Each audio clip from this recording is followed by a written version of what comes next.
निम्मी रसोई में खड़ी खाना बना रही थी। तभी विराट उसका हाथ पकड़कर खींच कर ले जाने लगा। नहीं साहब, आज नहीं, मुझे बहुत तकलीफ होती है। ड्रामा मत कर, नहीं तो ऐसा लपाड़ मारूंगा, सारी अकल ठिकाने कर दूंगा। विराट ने अपनी नीली आंखों से घूरते हुए बोला। निम्मी चुपचाप सर झुकाकर विराट के साथ कमरे में चली गई। कुछ देर बाद कमरे का दरवाजा खुला और विराट अपनी पैंट पहनता हुआ बाहर निकला। निम्मी बेसुध से बिस्तर पर पड़ी थी। बाहर आ जाओ महारानी, मम्मी आने वाली होंगी। विराट ने निम्मी की तरफ देखते हुए बोला। कपड़े पहनकर निम्मी अपना मुंह धोने लगी। तभी विराट ने निम्मी के बालों जोर से खींचते हुए बोला, इन्हें बालों को भी ठीक कर ले, नहीं तो मम्मी को शक हो जाएगा।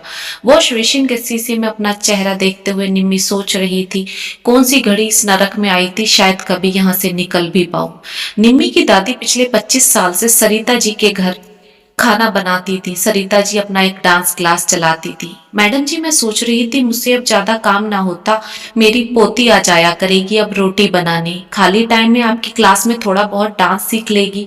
शीशे के आगे अकेली अकेली नाचती रहती है। वैसे भी आपके घर में इतने सालों से काम कर रही हूँ तो सब पर भरोसा है। जवान बच्ची को कोई अजनबी घर में छोड़ते हुए भी सोचना पड़ता है। काकी, आप बेफिक्र होकर अपनी पोती को मेरे यहाँ छोड़ सकती हैं। सरिता जी ने निम्मी की दादी को भरोसा दिलाया कि वे उसकी पोती का पूरा ध्यान रखेंगी। 18 साल की सांवली सी निम्मी, मगर नैन नक्श बहुत तीखे।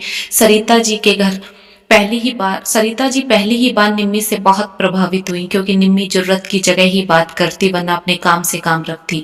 थोड़े ही दिनों में निम्मी सरिता जी से घुल मिल गई। अब निम्मी एक आजाद पंछी की तरह पूरे घर में उड़ती फिरती। उसकी बचकानी बातें सरिता जी और उनके पति को खूब अच्छी लगती। घर का काम निपटाकर निम्मी सरिता जी की डांस क्लास में भी पहुंच जाती। सरिता जी निम्मी का एक बेटी की तरह ख्याल रखती। एक रोज सरिता जी ने निम्मी को बोला, बेटा आज रात के खाने में अरहर की दाल, भिंडी और खीरे का रायता बनाना। पर आंटी, अंकल को तो खीरे का रायता पसंद ही नहीं। मत हो, आज मैं अपने बेटे की पसंद का खाना बनवाऊंगी। मेरा बेटा आ रहा है यूएस से। 6 फीट लंबा, गोरा चिट्टा, नीली आंखों का विराट जब पहली बार निम्मी से मिला तो उसकी नीली आंखें देखकर निम्मी झेप गई। ये लड़की कौन है मम्मी? विराट ने अपनी मम्मी सरिता जी से पूछा। कावेरी काकी की पोती है। मेरा काम में हाथ बटाने आ जाती है और डांस भी सीख रही है। बड़ा शौक है इसे तो डांस का। डांस ही अच्छा करती है या कुछ काम धंधा भी कर लेती है? विराट ने मुंह बनाते हुए पूछा। सरिता जी, अरे बेटा बच्ची है, मैं काम का ज्यादा लोड नहीं देती इस पर। ये तो घर में हंसती खेलती रहती है। मुझे तेरे पापा को तो वही काफी है। ओहो, मतलब सर पर चढ़ा रखी है आपने। नौकरों को नौकरों के तरीके ही रखना चाहिए। चुप कर विराट, निम्मी को मैंने मेरी बेटी की तरह रखा है, और ये तू भी कान खोल कर सुन ले। सरिता जी ने विराट को जोर से डांट दिया। अरे माता श्री, गुस्सा क्यों कर रही हैं? मुझे क्या मतलब, आप कैसे भी रखें। धीरे धीरे वक्त गुजरता चला गया और निम्मी विराट में एक बदलाव देख रही थी। विराट जाने अनजाने में निम्मी को छूने की कोशिश करता। निम्मी को समझ ही नहीं आ रहा था कि ये विराट जानबूझकर कर रहा है या निम्मी की गलत फहमी है। एक रोज निम्मी को तेज बुखार आया, इसलिए निम्मी घर पर ही आराम कर रही थी। तभी निम्मी को महसूस हुआ जैसे उसके वक्ष स्थल पर कुछ रेंग रहा है। निम्मी ने हड़बड़ाकर आंखें खोली तो विराट उसके पास खड़ा था। ला, तेरा बदन दबा दूं, तुझे आराम मिल जाएगा। निम्मी के मना करने के बाद भी विराट निम्मी को इधर उधर से छूता रहा। विराट ने हाथ निम्मी के कुर्ते में डाल दिया। जैसे ही डाला, निम्मी तेजी से बिस्तर से उठी, मगर विराट ने धक्का देकर उसको बिस्तर पर गिरा दिया और एक भूखे शेर की तरह टूट पड़ा निम्मी के ऊपर। निम्मी अपने बचाव के लिए असंभव कोशिश कर रही थी, मगर विराट के चंगुल से नहीं निकल पाई। अपनी हवस मिटाने के बाद विराट बिस्तर पर एक तरफ गिर गया। आंटी से सब कुछ बताऊंगी, आपने मेरे साथ गंदी हरकत की है। विराट ने तेजी से निम्मी का गला पकड़ लिया। एक शब्द भी तुझने किसी से बोला तो जान से मार दूंगा, याद रखना। विराट की नीली आंखें गुस्से में लाल हो चुकी थी।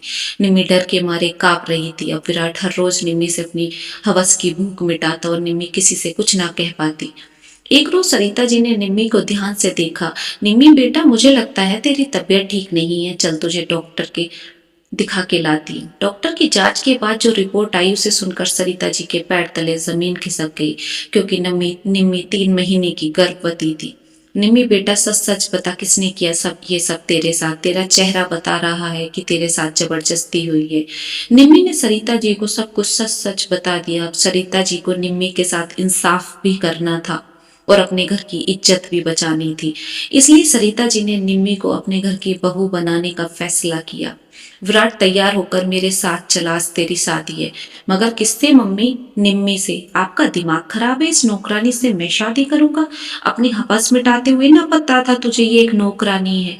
एक जोर का थप्पड़ सरिता जी ने अपने बेटे विराट के गाल पर रख दिया।